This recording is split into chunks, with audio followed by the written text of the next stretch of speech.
തിരുവോണനാളിൽ കാരുണ്യത്തിൻ്റെ മധുരം പകർന്നു നൽകുന്ന ഒരു നാട്. കോഴിക്കോട് കരുമലയിലാണ് അത്യാൽ രജീഷ് ചികിത്സാ സഹായ സ്വരൂപിക്കുന്നതിനായി അതിൻ്റെ ഭാഗമായി പായസം ചലഞ്ച് സംഘടിപ്പിച്ചത്. ആ വിശേഷങ്ങളിലേക്ക് കൂടി ഒന്നിപ്പോൾ. ഉത്രാടം നാളിൽ സന്ധ്യയോടെ പായസം പാചകം തുടങ്ങി. 1500 ലിറ്റർ അടപ്രഥമനാണ് ഒരുക്കിയത്. തിരുവോണനാളിൽ രാവിലെ 7 മണിയോടെ വിതരണം ആരംഭിച്ചു. ഓർഡർ തന്നവർക്ക് അടപ്രഥമൻ വീടുകളിലെത്തിച്ചു.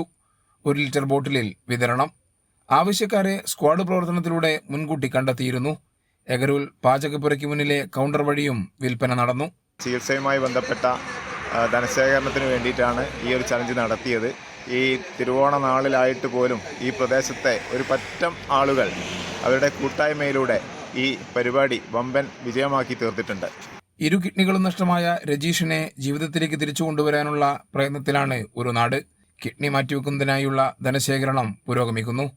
അത്യാൽ രജീഷ് ചികിത്സാ സഹായ കമ്മിറ്റിയുടെ നേതൃത്വത്തിലായിരുന്നു നാടൊരുമിച്ച തിരുവോണ ദിനത്തിലെ പായസം ചാലഞ്ച്. കൈരളി ന്യൂസ്, കോഴിക്കോട്.